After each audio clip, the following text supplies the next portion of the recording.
Vous retrouvez pour ce rendez-vous dominical. La connaissance de soi est essentielle dans toutes les traditions bouddhistes.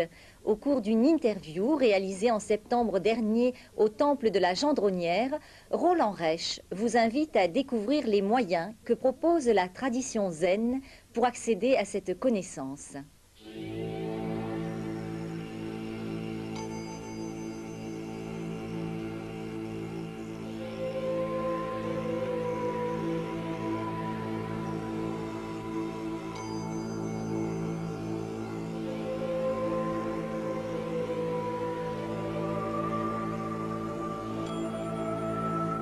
Bonjour à tous. Connais-toi toi-même et tu connaîtras l'univers. Cet adage vieux de plusieurs siècles pourrait symboliser l'enseignement du zen, la pratique de zazen, en permettant en effet à l'être humain de vivre pleinement et en conscience, ici et maintenant. Chaque situation le conduit non seulement à découvrir sa nature profonde, qui est la nature de Bouddha, mais également à découvrir que cet esprit de Bouddha est universel.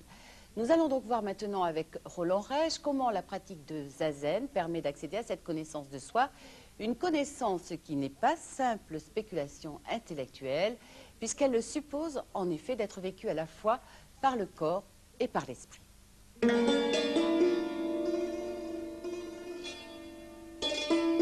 Bien, Socrate était à la recherche d'une sagesse, et c'est le point de départ même de toute la tradition philosophique occidentale, une sagesse qui, pour lui, ne consistait pas simplement à se tourner vers le ciel ou à invoquer les oracles, mais à apprendre à se connaître soi-même de manière à trouver un mode de vie plus sage, plus en harmonie avec la réalité de notre existence.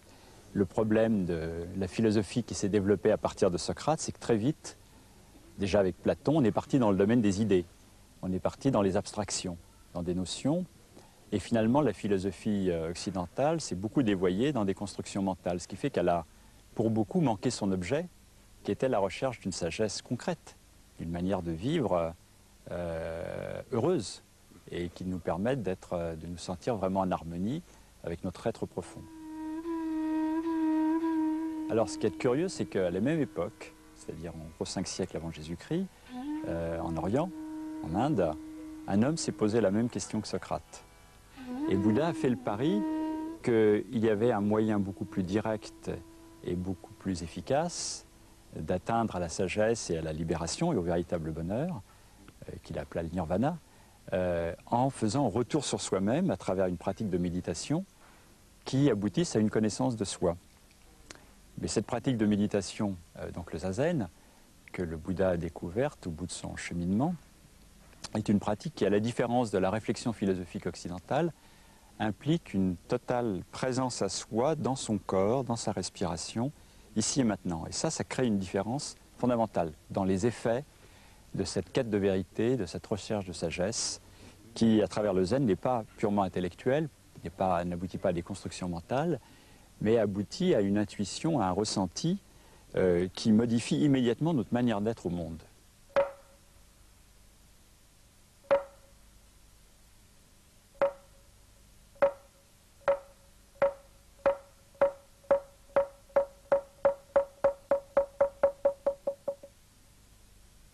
Quand on pratique zazen, on devient très attentif à comment je suis ici et maintenant dans mon corps. Par exemple, comment je respire. Est-ce que ma respiration est profonde ou superficielle? Et en observant cette respiration, on se rend compte de l'interaction entre notre esprit, nos émotions et notre manière d'être. Par exemple, dès qu'on est pris par une peur, un stress, eh bien, la respiration se bloque. On devient comme quelqu'un qui a peur de se noyer, qui n'ose plus expirer profondément. Alors, la pratique de zazen nous rend attentifs à ce genre de phénomène au niveau de notre corps. Et quand on ressent cela, d'abord on prend conscience qu'il y a un stress, une peur, donc on apprend à se détendre. Et surtout, on revient à une expiration profonde. Et le mérite même de l'expiration profonde est de centrer notre énergie dans le hara, dans cette partie du bas-ventre, qui est vraiment le centre vital de l'être humain. Et donc d'apaiser le mental, d'apaiser la zone des émotions, du cœur, et de retrouver beaucoup plus rapidement un état serein, un état calme, ce qu'on appelle soyez zen. dans le langage commun maintenant. Donc, qui nous permet en même temps de faire face à la situation dans laquelle on se trouve d'une manière beaucoup plus appropriée, beaucoup plus efficace. Mais pas seulement la respiration, on apprend aussi à observer le tonus de son corps, comment par exemple une colère qui commence à apparaître, qui génère de l'agressivité, va nous bloquer les épaules, on va être comme un boxeur prêt à contre-attaquer.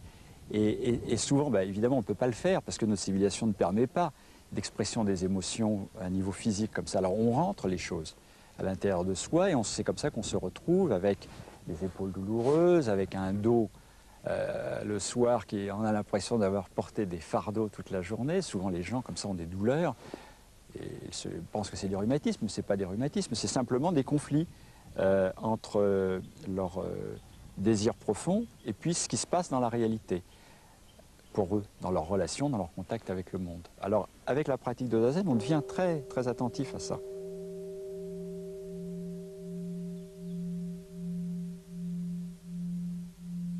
On devient aussi attentif aux besoins de notre corps.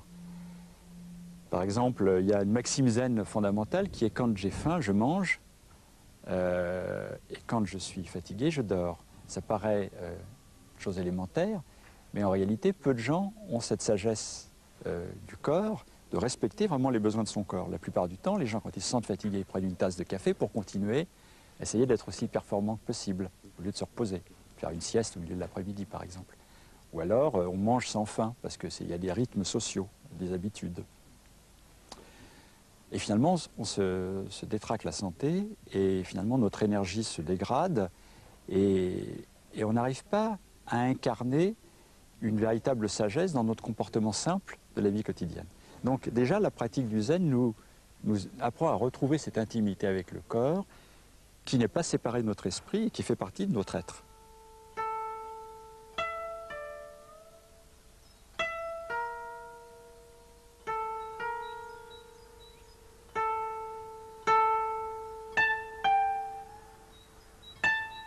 Une manière de fonctionner, c'est d'essayer de retenir ce qui nous est agréable, de fuir ce qui nous est désagréable. Et nous passons notre temps dans une espèce de combat, comme ça, permanent, pour garder les sensations agréables et fuir les sensations désagréables. Mais on ne parvient jamais totalement à fuir le désagréable ni à garder l'agréable. Et de là, beaucoup de souffrances et de tensions apparaissent, et de conflits même. La pratique de zazen, c'est au contraire, c'est un des enseignements fondamentaux du zazen, c'est d'être assis et d'accepter ce qui est sans vouloir saisir ni rejeter quoi que ce soit. Et cette manière de s'harmoniser avec ce qui est, d'accepter la situation présente telle qu'elle est, devient une source de grande libération et de grande sérénité. On arrête le combat, on cesse de constamment se battre contre le désagréable, ou la peur de perdre ce qui est agréable. Et donc il se réalise un détachement intérieur, un relâchement de toutes nos tensions, et finalement une meilleure harmonie avec notre vie réelle de l'instant présent. Et par exemple, il y a une histoire zen que j'aime bien, où un disciple avait demandé à Maître Tosan, quand vient la grande chaleur, la canicule, comme on a eu cet été, ou quand le froid extrême apparaît, comment trouver le lieu où il ne fait ni chaud ni froid. Et Maître Tosan avait répondu à ce disciple, ce lieu, c'est le lieu où quand j'ai froid, j'ai totalement froid, et quand j'ai chaud, j'ai totalement chaud. C'est-à-dire, je fais un avec la chaleur quand il fait chaud, je fais un avec le froid quand il fait froid, et à ce moment-là, il n'y a plus dans mon esprit de regret d'autre chose.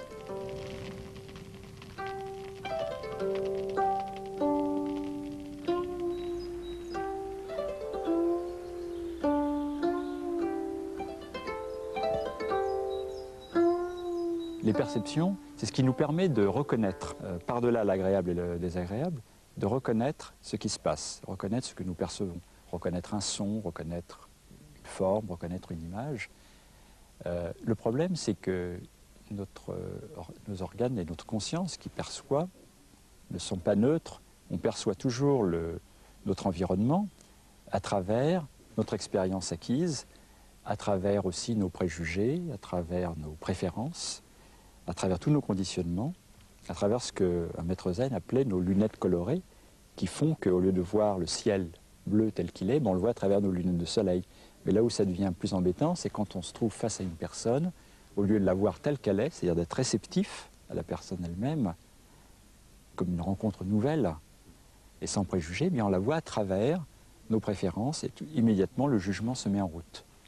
Alors le zazen permet de prendre conscience de ces mécanismes d'illusion. Comment on s'illusionne dans nos perceptions, et ainsi de retrouver une perception plus objective, avec moins de préjugés, ce qui facilite grandement les rapports humains, et ce qui aussi permet de voir le monde avec un œil neuf, avec un petit peu ce qu'on appelle l'œil de l'enfant. Le jeune enfant qui voit, qui n'a pas d'opinion sur les choses, et qui voit les choses et les êtres très intuitivement, comme il les perçoit immédiatement.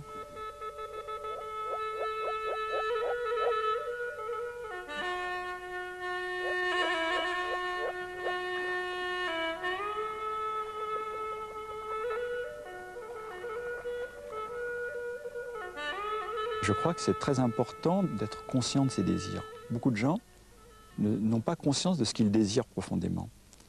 Et donc suivent les modes, poursuivent toutes sortes d'objets soi-disant de désir, mais qui les laissent constamment insatisfaits parce que ce n'est pas connecté avec ce dont ils ont un besoin réellement profond. Alors, quand nous pratiquons zazen, on voit défiler tout ce cinéma mental, de nos désirs notamment. On ne les réprime pas, ce qui permet de les amener à la surface, de ne pas les refouler. Donc d'être moins conditionné dans notre vie quotidienne par des désirs inconscients qui nous animent, qui animent tout le monde. Mais surtout d'accéder de plus en plus profondément à notre véritable désir, qui est finalement la quête fondamentale de l'être humain. Arriver à se connecter, mais quel est le désir fondamental qui m'anime au fond et qui pourrait faire sens dans ma vie si j'étais réellement connecté avec, mais qui fait que, du fait d'en ne pas en être conscient, eh bien, je suis constamment à côté, à poursuivre autre chose, à des ersatz de satisfaction et jamais réellement profondément satisfait. Et la pratique de zazen finit par nous mettre en contact avec notre désir spirituel le plus profond, qui est le désir d'éveil. Et qui devient le point de départ alors d'une pratique du zazen authentiquement spirituelle, authentiquement religieuse, à partir de cette conscience, de ce besoin fondamental à tout être humain de réaliser la dimension spirituelle de sa vie.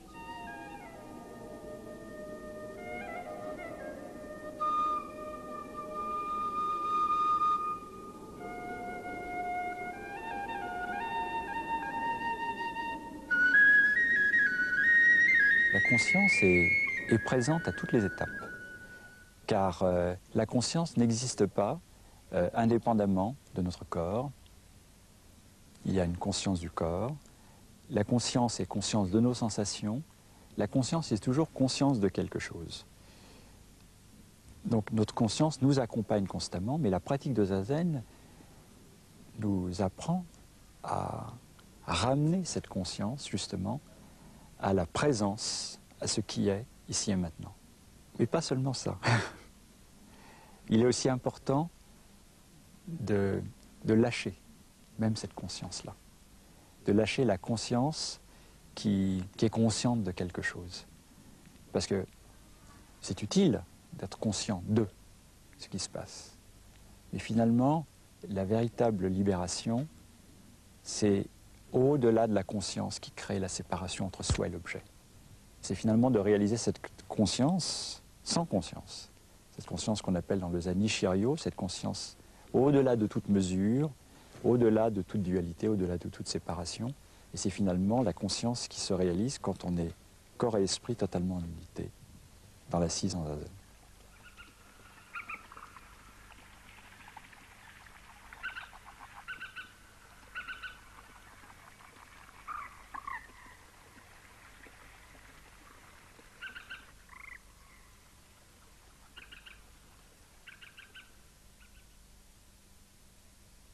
Parmi les livres que nous vous proposons aujourd'hui, celui de Roland Reich, Moine zen en Occident, il est paru chez Albin Michel. L'autobiographie d'un moine zen de maître Deshimaru, qui est publié chez Robert Laffont. Zen et Self-Control de maître Deshimaru, toujours chez Albin Michel. Confiance dans l'esprit de Maître Chanienne est paru aux éditions d'Arma. Et pour terminer, cette biographie de Karl Durkheim qui vient de sortir chez Albin Michel. Je vous rappelle l'adresse à laquelle vous pouvez nous écrire, UBF, boîte postale 240 étoiles, 75 770 Paris CEDEX 16. Le Minitel vous donnera par ailleurs des renseignements complémentaires sur les centres bouddhistes en France. Il vous suffit pour cela de composer le 3615 code France 2. Merci de nous avoir suivis. Nous vous souhaitons une très belle fin de journée à tous et nous vous donnons rendez-vous dimanche prochain à la même heure sur cette antenne.